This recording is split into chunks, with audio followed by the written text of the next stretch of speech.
بغیر کارروائی جو ہے وہ آگے بڑھ جائے اور اس میں ایک نئی تاریخ پڑ جائے، اور اس کی وجہ وہ میں نے آپ کو بتائی ہے کہ 27ویں آئینی ترمیم، اور اس ترمیم کو لے کر وکلا برادری اور ججز میں جو گہری تشویش پائی جا رہی ہے، یہ سارا معاملہ آڑے آ سکتا ہے۔ لیکن اسی کا جو فائدہ ہے وہ ضلع کچہری میں ہوگا ڈکی بھائی اور اس کی فیملی کو، کیونکہ کل وہاں پر جو ہے نا وہ جو کارروائی ہونی ہے وہ ڈکی بھائی اور ان کے جو ساتھی ہیں ان کے خلاف ہونی ہے۔ کل ان سب پر فرد جرم عائد ہونا ہے۔ فرد جرم کا مطلب یہ ہے کہ ان پر جو الزامات لگائے گئے ہیں ان الزامات کو عدالت انہیں بتا دے گی کہ بھائی جان ڈکی بھائی صاحب آپ پر یہ الزام ہے کہ آپ نے جوئے کی پروموشن کی، آن لائن ایپس کی، اور جو کہ انلیگلز تھیں، یہ ساری پروموشن آپ لوگوں نے کی ہے، تو یہ سارے الزامات آپ پر موجود ہیں، یہ سیکشنز لگائے گئے ہیں، اس پر آپ کا موقف کیا ہے؟ اگر تو آپ اس کو تسلیم کرتے ہیں تو ویل اینڈ گڈ، اگر نہیں کرتے تو پھر اس کیس کا ٹرائل جو ہے باقاعدہ شروع ہو جائے گا، یعنی گواہوں کے بیانات ریکارڈ ہونا شروع ہو جائیں گے۔ لیکن کل جو ہے وہ ہڑتال کا اعلان ہے اور مشترکہ اجلاس ہے، تو وہاں پر ضلع کچہری میں تو 100% جو ہے وہ کارروائی نہیں ہو گئی، تاریخ پڑ جائے گی۔ جو وکلا ہیں وہ یقیناً یہ پلی لیں گے کہ جو جناب لاہور بار ایسوسی ایشن کی جانب سے ہڑتال کا اعلان کیا گیا ہے، لہٰذا آپ اس کارروائی کو آگے بڑھا دیں، لیکن یہ پلی وہ ضلع کچہری میں لیں گے جہاں پر کارروائی ڈکی بھائی کے خلاف ہونی ہے۔ لیکن جہاں پر ڈکی بھائی کی درخواست ضمانت ہے لاہور ہائی کورٹ میں، وہاں پر تو وکلا چاہیں گے کہ جناب فوری کارروائی ہو اور عدالت جو ہے وہ اس کا آرڈر اناؤنس کر دے۔ لیکن اب کل دیکھیں گے کہ یہ اونٹ کس کروٹ بیٹھتا ہے۔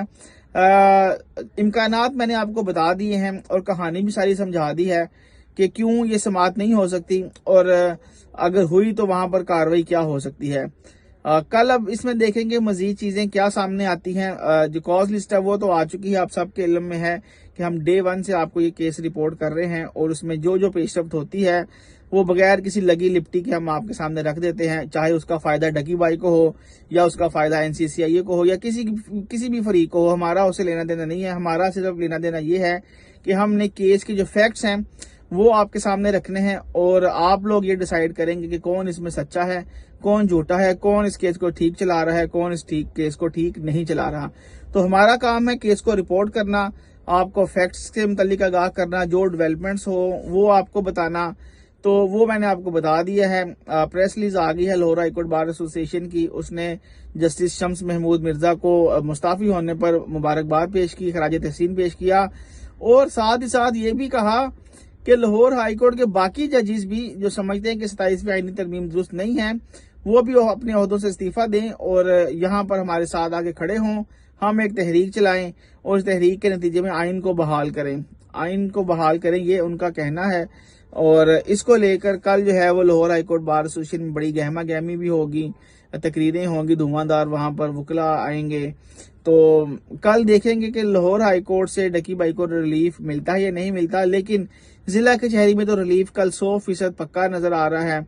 کیونکہ وہاں پر یہ جو سٹرائک ہے، جو ہڑتال ہے، ڈکی بھائی اور ان کی فیملی کے حق میں جائے گی، اور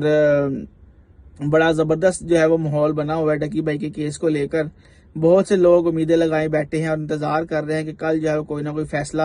آ جائے، لیکن اس میں ایک جو رکاوٹ مجھے نظر آ رہی تھی وہ میں نے آپ کے ساتھ شیئر کر دی ہے۔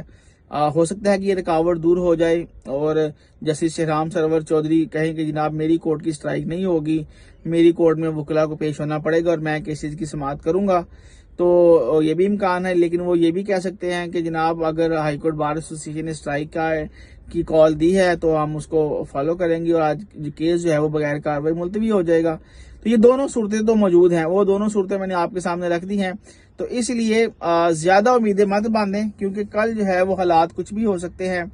کیونکہ جو 27ویں آئینی ترمیم آئی ہے یہ